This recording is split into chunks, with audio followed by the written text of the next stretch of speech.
Dans cette vidéo un peu particulière, je vous emmène dans l'envers du décor pour vous partager mon processus de création du logo Zendaboo. Je vous raconte comment j'ai choisi les couleurs, la typo, les logiciels que j'ai utilisés, ce sur quoi j'ai galéré, bref, je vous raconte tout. Bonjour, je suis Ousmane, je suis passionné par l'apprentissage du bonheur et le développement personnel, et je mélange d'ailleurs ces deux passions au sein de mon nouveau projet Zendaboo, un projet de plateforme dédié à l'apprentissage du bonheur. Dans mon métier d'entrepreneur et dans les projets que j'ai menés, j'ai eu l'occasion de faire beaucoup de design, et c'est quelque chose que j'adore. Mais ma spécialité, c'est plutôt de designer des interfaces utilisateurs, typiquement ce que vous voyez quand vous utilisez une appli. Mais aujourd'hui, on va parler de design de logo, et c'est une démarche qui est un petit peu différente. En tout cas, designer un logo, c'est quelque chose que j'aime bien faire, mais je suis nettement moins compétent que pour le design d'interface utilisateur. Là, clairement, je le fais parce que c'est mon projet et que j'ai envie de mettre ma personnalité dans le logo. Pour être honnête, je suis pas 100% à l'aise avec cet exercice, notamment parce que mes compétences en illustration sont plutôt faibles. Mais j'ai déjà réalisé quelques logos et j'arrive toujours quand même à me débrouiller pour faire des trucs pas trop moches, même des trucs sympas.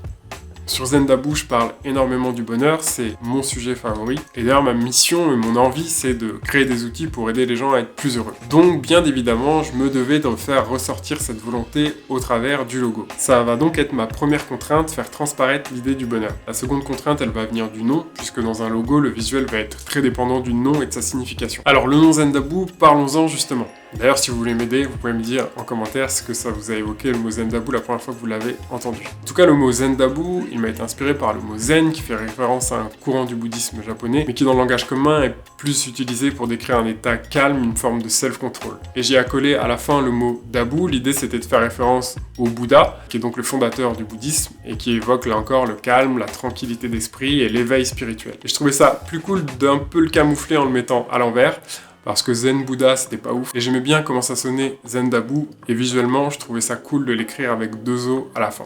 Vous verrez un peu plus tard dans la vidéo comment j'ai exploité les deux O d'une façon que je trouve cool et qui reflète un peu l'état d'esprit. Donc voilà, beaucoup d'influence du bouddhisme dans le nom, mine de rien. Alors je suis pas bouddhiste moi-même, mais c'est un courant qui m'a beaucoup influencé et une philosophie que je trouve très inspirante. Et ce qui a fait que j'ai définitivement adopté le nom Zendaboo, c'est qu'en recherchant si le nom de domaine était pris, j'ai vu que zendaboo.com était dispo. Donc j'ai sauté sur l'occasion pour le réserver dans la foulée.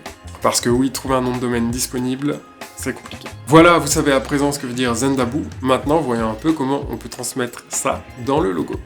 Faut que je vous parle des couleurs. L'été dernier, on est allé avec mon ami d'enfance se baigner dans un lac et ce jour-là, il avait une coque de téléphone d'une couleur verte. Et j'ai flashé sur ce vert. Un peu mentalo, pastel, et j'ai vraiment adoré cette couleur. Donc quelques mois plus tard, quand j'ai eu besoin de commencer à plancher sur le branding de Zendaboo, cette couleur m'est revenue en tête. Donc j'avais cette couleur de base et la première chose que j'ai faite, c'est de trouver une palette de couleurs pour aller avec. Je suis allé m'inspirer sur le site Dribbble, un site de référence pour le design que j'adore, et je suis tombé sur ce post. J'ai ensuite adapté les différentes teintes pour aboutir à une palette de couleurs qui me convenait. Donc à ce stade, j'ai une palette de couleurs harmonieuse et je peux donc passer à l'étape suivante, c'est chercher une police. Donc pour trouver une police, je suis allé sur le site Google Fonts, un des plus gros sites de police qui est proposé par Google. Et le gros avantage, c'est que le catalogue de police est conséquent et surtout elles sont gratuites. L'inconvénient, c'est que voilà, c'est des polices que tout le monde peut utiliser, donc elles sont pas forcément exclusives. J'ai pas mal cherché et je suis arrivé sur celle-ci, la police Outfit. J'ai eu un vrai coup de cœur pour ces formes rondes qui, je trouve, iront parfaitement avec l'idée de zen. Maintenant qu'on a nos couleurs, notre typo, passons à la meilleure étape, celle du design. Alors j'ai déjà designé le logo dans Photoshop, donc j'ai une bonne idée de son rendu. Ce que je vais faire aujourd'hui pour vous montrer, c'est que je vais redesigner le logo dans un autre logiciel, Figma. Alors on va commencer par définir notre couleur de fond. Ensuite je vais écrire le nom Zendaboo dans la police Outfit. Je vais prendre la couleur la plus claire pour la partie la plus courte et la plus foncée pour la partie la plus longue. À présent que j'ai mon nom qui est écrit dans notre typo avec les bonnes couleurs, ce que je remarque c'est que déjà ça fonctionne plutôt bien. Et ça, c'est parce qu'en amont, j'ai consacré pas mal de temps à chercher des couleurs et une police. Là, ça a l'air rapide, mais en réalité, c'est des tâches qui m'ont demandé pas mal de temps. À présent, ce que je souhaite faire, c'est venir donner du sens à notre logo et faire en sorte qu'il reflète la mission de Zendaboo. Là, typiquement, on va rentrer dans la partie qui est la plus difficile pour moi, car je vous le disais tout à l'heure, l'illustration, c'est pas du tout ma spécialité. Là, j'ai quand même envie de me challenger un petit peu et d'essayer de faire quelque chose avec un peu d'illustration. La première idée que j'ai eue, elle est toute simple et elle va me permettre d'exploiter le double O à la fin de Zendaboo. Pour évoquer le bonheur, je vais tout simplement venir dessiner un sourire en dessous des deux O de la fin du mot, ça fera un visage souriant.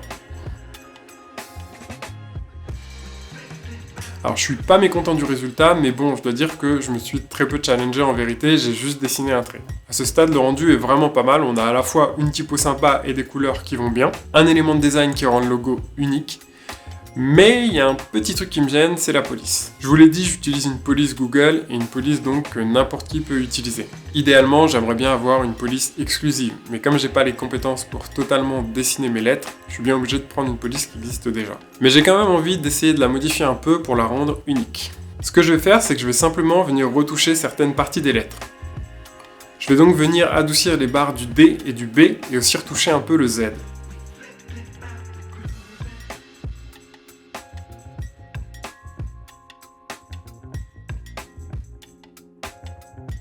À présent, on a quelque chose de vraiment cool, ces petites retouches sur les lettres donnent énormément de caractère au logo. Pour ce logo, j'ai envie de faire un peu plus, et donc je vais tenter une seconde illustration qui pourrait permettre de moduler l'affichage du logo, et qui servirait par exemple dans des emplacements où il n'y a pas assez de place pour afficher le logo au format horizontal. Par exemple, un format carré type photo de profil. Ma seconde idée est donc de partir sur un Z illustré qui reprendra les couleurs du logo. Comme je suis pas hyper fort en illustration, je vais simplement créer 3 formes que je vais décaler.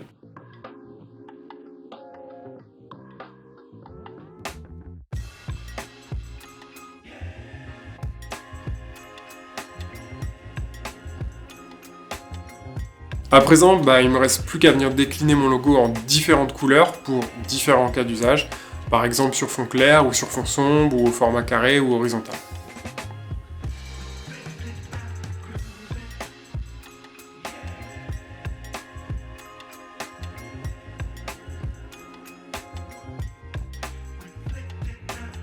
Voilà, on a donc nos logos avec différentes variantes de couleurs.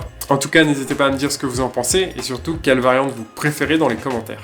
Si le sujet du bonheur vous intéresse, sachez que vous pouvez recevoir gratuitement mon guide des 7 principes clés à découvrir pour vous créer une vie pleine de bonheur.